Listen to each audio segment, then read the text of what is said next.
You know what's funny about being the friend who has it all together? People assume you don't need anything anymore. You become that person everyone runs to when life gets hard, the go-to listener, the advice giver, the comfort zone. But when it's your turn to fall apart, it's suddenly quiet. Hi, I'm Anna. I'm in my early 30s, happily married, financially stable, and finally living in peace. Not perfect, just steady. And that stability somehow made me that friend. The reliable one. The one who always understands. The one who always says, "It's okay, I got you." Maybe because I don't join the drama. Maybe because I don't chase trends or gossip or chaos. I like my life calm. But people who love chaos, they love visiting peace when they're tired. And somehow I became their vacation spot. You know how banks have open hours? I wish I had one too. Because honestly, I've become the emotional ATM for a lot of people. Whenever they're running low on peace, I'm the first number they dial. They'll vent for hours about work, about toxic parents, about another heartbreak. And I listen, genuinely. Because I care. Because I've been there. Because I know how heavy life can get. Then after pouring everything out, they say, "Thanks, I feel better now." And they leave. No. How about you, Em? How are you doing? Just silence. It's like I'm a therapy session, but without payment, appreciation, or a return appointment. It's funny. People always say, "You're lucky. You have a car? You don't even need to work. You're financially okay. You're living the good life." And yes, I'm grateful for what I have. But sometimes I want to say, "Girl, I'm not lucky. I'm just disciplined. I saved, I worked, I planned. I chose peace over chaos. I stopped chasing what didn't serve me." But instead of being inspired by that, people sometimes use it as a reason not to show up. Like when I invite them out, suddenly it's, "We'd love to, but we don't have a car." Yet when there's a drinking night or someone else offers a free dinner, they somehow find a way. There's always budget for chaos, never for connection. That's when I started realizing, I'm not being left out because they can't come. I'm being left out because they choose not to come. One time, I didn't reach out for 2 weeks. No messages, no calls, just silence. You know who noticed? No one. That stung. Because I realized I'm not part of their everyday life. I'm just part of their emergency plan. I'm the friend they call when everyone else is busy. I'm Plan B, the backup friend. And when that hit me, I laughed. A sad, ironic laugh. Because I've spent years making sure people never felt alone, while I was quietly getting used to being unseen. 7 signs you might be the backup friend. If you're listening and wondering if you might be the same, let me list them out. Number 1, they only call when they need something. You're the comfort zone, the advice line, the "can I vent" person. But when life's good, you're not in the picture. Number 2, you're never invited to the fun parts. You're there in breakdowns, but not in celebrations. You're the shoulder to cry on, not the seat beside them at the happy table. Number 3, you're the one who always adjusts. If their schedule changes, you adjust. If they cancel last minute, you understand. You've become too understanding, even at your own expense. Number 4, you know all their stories, but they don't know yours. They know you're a good listener, but not who you are when you're quiet. They've never asked.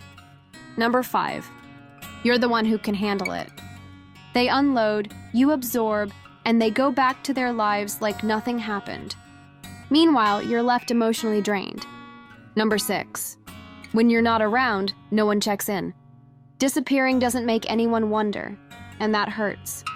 Number 7, when you finally need them, they're suddenly unavailable. That's the final confirmation.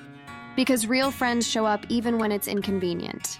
If those sound familiar, maybe it's time to ask yourself, am I being loved or just being used because I'm available? The truth is, being the strong one becomes a prison. You start believing you're not allowed to be tired. You start thinking your pain is less valid because others have it worse. But that's the lie we keep telling ourselves, that empathy means self-erasure. I used to think, if I'm not there for them, who will be? But then I realized, they'll always find someone. Because people who only come when they need always find a new place to unload. So I started choosing silence. I started saying no, not with anger, just with clarity. I stopped explaining my boundaries. I stopped apologizing for taking time off. And slowly the noise faded. Some people stopped calling. Some drifted away. But you know what? Peace took their place.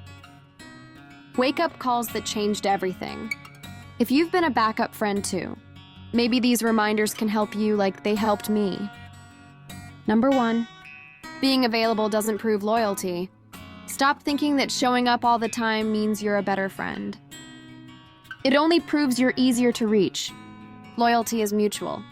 Availability isn't. Number 2, respect your energy the way you respect theirs. You don't need to pick up every call or reply to every vent. If they can take days to reply to memes, you can take time to protect your peace. Number 3, boundaries don't need an explanation.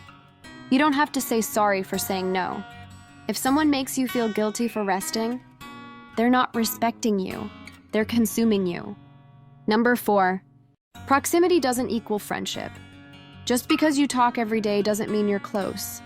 True friendship is measured by consistency, not frequency. Some people are just emotionally renting your presence. They're not building with you. They're just passing time with you. Number 5, you can walk away before you're completely drained. You don't need a dramatic exit. You don't owe anyone a confrontation. Sometimes peace means walking away quietly and choosing to pour your care into people who actually pour back. I'm in my 30s now, that beautiful, messy middle of life where peace matters more than popularity. I don't need a crowd. I need connection. I don't want hundreds of friends who remember me when they're bored. I want a handful who remember me when I'm quiet. Because real friendship isn't built on constant presence. It's built on mutual respect. It's the kind that still feels safe even in silence. So if you're listening to this right now and thinking, yeah, I think I'm the backup friend, please know, it's okay to stop being available for people who never show up for you. You can choose yourself without guilt. You can love people without letting them drain you. And you can be kind without being a doormat. Because sometimes outgrowing people isn't bitterness. It's healing. This has been a shared story from Anna, one of our early subscribers and listeners. Thank you, Anna, for opening your heart and letting us all see the strength behind your softness. Your story reminds us that boundaries are love, and that peace is power. To everyone listening, if this story hit home for you, please subscribe to Messy Middle Club, a space for real stories, real people, and the real messy middle of life. Because here we don't chase perfection. We honor growth, healing, and honesty, one story at a time. And remember, you are not the backup. You are the main character in your own life.